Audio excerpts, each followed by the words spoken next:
Este episódio é baseado no caderno de estudos elaborado pelo professor Dr. Marcelo Lessa, idealizador e mentor do projeto ENAC Turbo. Hoje a gente vai se aprofundar no caderno de número 10, que trata de um tema universal, o registro de óbito e suas regras gerais. Sabe, a morte é um evento profundamente humano, cheio de emoção e dor, mas ao mesmo tempo é um ato jurídico frio, preciso e, nossa, absolutamente essencial.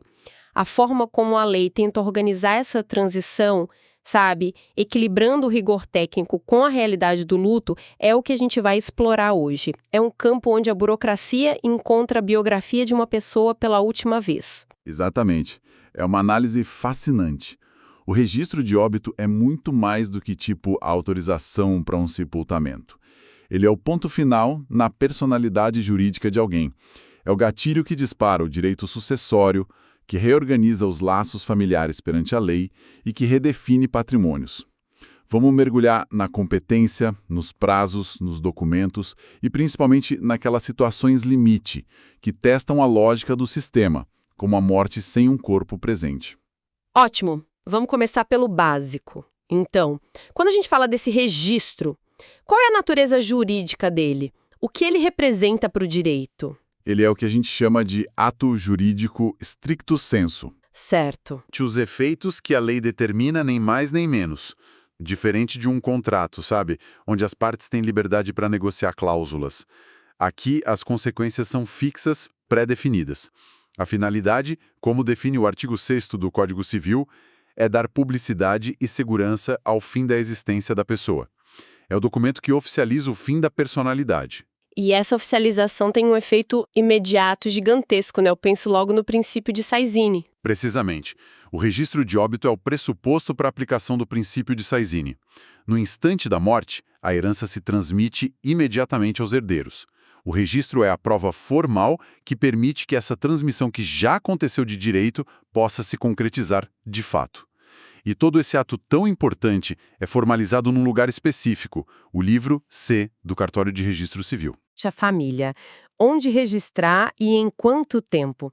Eu sei que a legislação mudou para tentar amenizar um pouco esse peso burocrático, né? Sim, e foi uma mudança muito bem-vinda. Antigamente, a regra era mais rígida. Hoje, a regra de ouro da competência é a flexibilidade. A família pode escolher registrar o óbito tanto no cartório do lugar onde a pessoa faleceu, quanto no cartório do lugar onde ela morava. Isso facilita enormemente a logística para uma família que muitas vezes está espalhada ou lidando com um falecimento longe de casa. E os prazos? A primeira regra que vem à mente é de 24 horas, o que sempre me pareceu um tempo, nossa, incrivelmente curto para uma família em estado de choque ter que lidar com papelada. É o prazo ideal, a regra prioritária, sabe? Pensado para agilizar o sepultamento e os trâmites iniciais. Mas a lei é sensível a essa realidade que você mencionou. Por isso, esse prazo pode ser estendido para até 15 dias se houver um motivo relevante. E mais, em locais muito distantes, a mais de 30 quilômetros da sede do cartório, esse prazo se alarga para até 3 meses. A ideia é garantir o registro, não punir a família enlutada. Falando em situações delicadas, o material do professor Lessa destaca um ponto que tem cara de pegadinha de prova. O que acontece quando uma criança com menos de 1 ano morre antes mesmo de ter seu nascimento registrado? Parece um limbo jurídico. É um ponto crucial e uma demonstração da proteção que a lei busca oferecer. A regra é clara. Antes de registrar o óbito de um menor de 1 ano, o oficial do cartório é obrigado a verificar se o nascimento foi registrado. Se a resposta for não, ele deve primeiro lavrar o assento de nascimento e só então o de óbito. Nossa! Ou seja, a lei força o reconhecimento da existência daquela vida, ainda que tenha sido por um período brevíssimo. Exatamente. Garante-se a existência legal, o nome, a filiação, assegura que a história daquela pessoa, por mais curta que tenha sido, conste nos registros públicos. É um ato de dignidade póstuma. Ok, então já entendemos o quando e o onde registrar. A próxima barreira lógica é o como. O que o cartório exige como prova definitiva de que alguém faleceu? Olha, o documento padrão, a prova por excelência, é a declaração de óbito, a famosa DO. Aquele formulário amarelo. Isso, emitido por um médico que atesta a causa da morte. Hoje, é um documento super controlado, com numeração única, mas a lei sabiamente prevê exceções.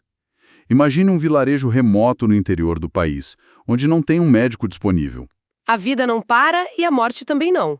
Como a lei resolve isso? Nesses casos, a declaração de duas pessoas qualificadas que tenham presenciado ou verificado a morte é suficiente para o registro.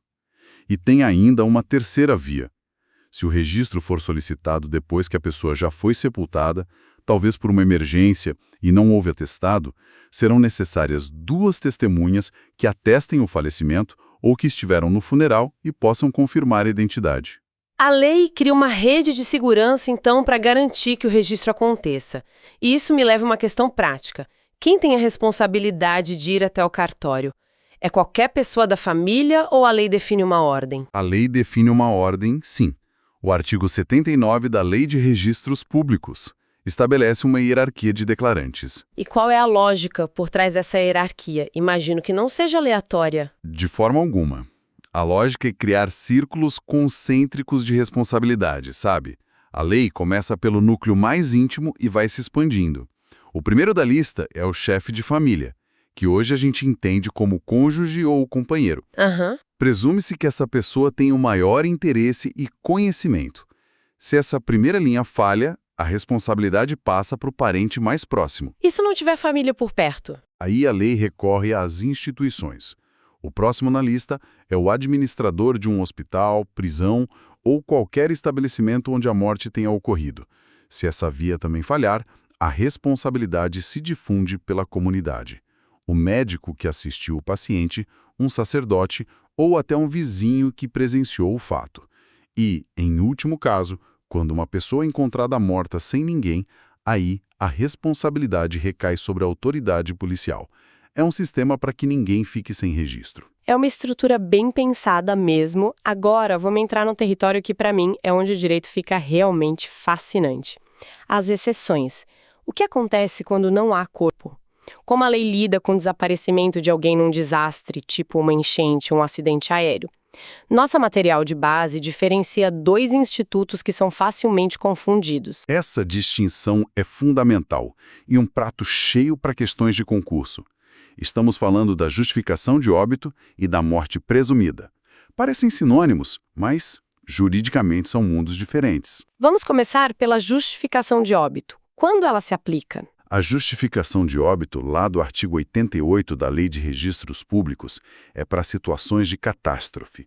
Pense num naufrágio, um incêndio de grandes proporções. A palavra-chave aqui é certeza. Existe a certeza da morte da pessoa, porque há provas de que ela estava no local do desastre e que é impossível resgatar o corpo. O processo é judicial, e uma vez que o juiz se convence, ele determina que o registro seja feito no livro C. Ah, então o registro vai para o mesmo livro de um óbito comum, com corpo presente? E a morte presumida? A morte presumida do artigo 7º do Código Civil é para quando a morte é extremamente provável, mas não há aquela certeza factual de um desastre específico.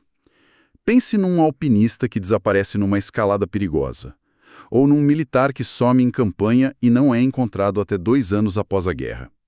A probabilidade de morte é altíssima, mas não é a mesma certeza. Aqui, a sentença judicial fixa a data provável do falecimento. Espera um pouco, aqui vem a grande virada, certo? O registro da morte presumida não vai para o livro C. Exato. E essa é a diferença crucial. O registro da morte presumida, como regra, é feito no livro E. O livro E, que é o livro de registros diversos, como interdições, emancipações. Isso é uma reviravolta. Na prática, o que essa diferença de livros significa? Por que isso é tão importante? Porque a escolha do livro reflete o grau de certeza do Estado sobre o fato da morte. O registro no livro C, da justificação, trata a morte como um fato consumado, definitivo.